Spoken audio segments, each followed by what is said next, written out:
Hello everyone, আমার এই ব্লগে তোমাদের সবাইকে ওয়েলকাম। তো জন্মাষ্টমীর দিন ফার্স্ট ব্লগটা তোমরা হয়তো দেখে থাকবে, কিন্তু সেকেন্ড ব্লগটা শেয়ার করতে আমার একটু লেট হলো। যদিও আমার একটু প্রবলেম চলছে, তো কী প্রবলেম তোমাদের সঙ্গে অবশ্যই আমি শেয়ার করব। তো চলো এই ব্লগটা কন্টিনিউ দেখতে থাকো। তো দেখো, ওই দিন কিন্তু আমি এই ময়ূর পালক দুটো এনেছি। তো তার সঙ্গে তো এই ফল যা যা হয় আর কি, এগুলো সবই আনা হয়েছে। তো তারপর এখানে রয়েছে আমার গোপুসোনার জন্য ড্রেস, তার সমস্ত সাজার জিনিস, তারপর চকলেট।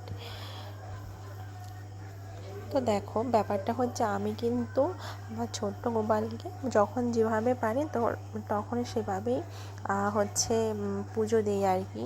তো এবার মনে হলো আমার এরকমভাবে জন্মাষ্টমী করার ইচ্ছা, তো আমি এইভাবে করলাম। আর এখানে দেখো, আমার গোপুসোনার জন্য তালের বড়া রেখেছি। তো তারপর হচ্ছে এখানে ক্ষীর, দই, তারপরে হচ্ছে রসমালাই, এইগুলো রয়েছে। তো যেরকমভাবে আমার ইচ্ছা হলো ঠিক সেরকমভাবেই হচ্ছে আমি গোপুসোনাকে আর কি দিচ্ছি। তো এরপরে দেখো, এখানে মা হচ্ছে মালপোয়া বানাবে। তো তার জন্যই হচ্ছে এখানে মালপোয়া বানাচ্ছিল আর কি।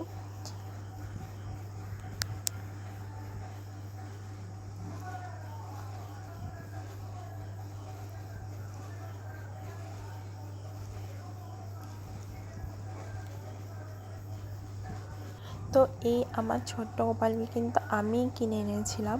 তো আমি যখন ঠিক 7 না 8-এ পড়ি, তখন কিন্তু আমার গোপালের ভীষণ শখ ছিল।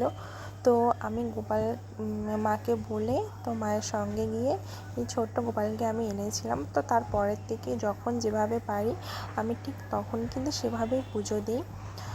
তো চলো, অনেক কথা বলে ফেললাম, এবার ফুল ব্লগটা তোমরা দেখতে থাকো। এদিকে কিন্তু মালপোয়া রেডি।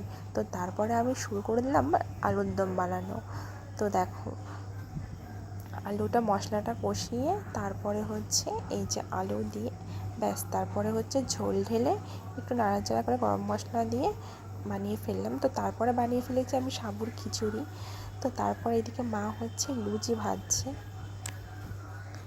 তো রান্নার দিকে মোটামুটি কমপ্লিট। তারপর আমি চলে আসলাম ঠাকুর ঘরে। এখন আমার ছোট্ট গোপালকে এখন স্নান করাবো। তো চলো। আর এই যে থালাটা, এই থালাটাও কিন্তু নতুন এনেছি আর কি, তো আমার সোনাকে স্নানের জন্য। তো এখানে যাবতীয় সমস্ত কিছু এনেছি গোপালকে স্নান করানোর জন্য। আর এখানে গঙ্গা জলের মধ্যে সব কিছুই দিয়ে দিলাম।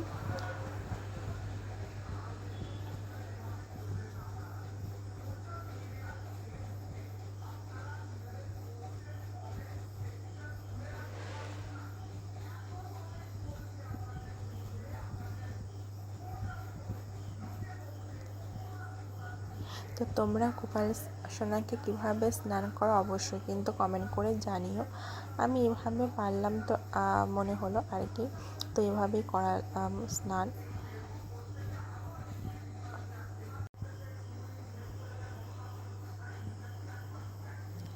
তো স্নান করানো কিন্তু আমার হয়ে গেছে। তো এরপরে হচ্ছে গোপালকে সুন্দর করে সাজাবো। আর আমার গোপালকে ড্রেস পরাতে যে কী ভালো লাগে মানে বলে বোঝাতে পারবো না, বেশ সুন্দর লাগে হচ্ছে। তো তারপরে এদিকে আবার রান্নাঘরে একটু আসলাম, এখানে মা বসিয়ে দিয়েছে পায়েস। আর এইদিকে দেখো, আমিও এসে মাকে আরেকটু হেল্প করে দিচ্ছিলাম।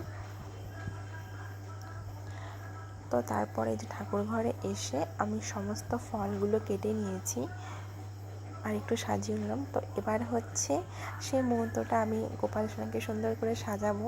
তো আমার এটা না খুব ভালো লাগে, কি সুন্দর ছোট্ট ছোট্ট জিনিস পরিয়ে সাজাতে বেশ ভালো লাগে আর কি।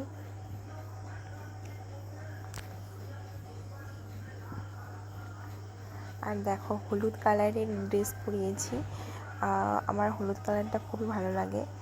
তো হলুদ ড্রেস পরালে না বেশ একটু অন্যরকম লাগে।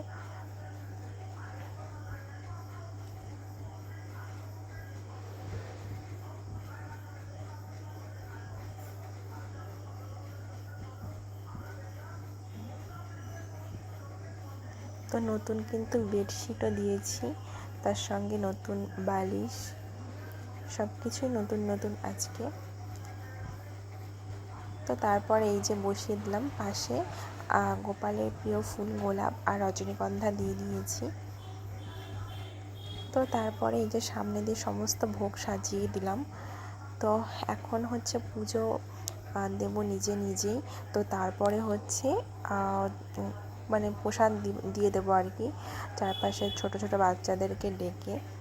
তো এই হলো আমার পুরো জন্মাষ্টমীর ব্লগটা। কেমন লাগলো অবশ্যই কমেন্ট করে জানিও। চলো ব্লগটা এখানে এন্ড করছি।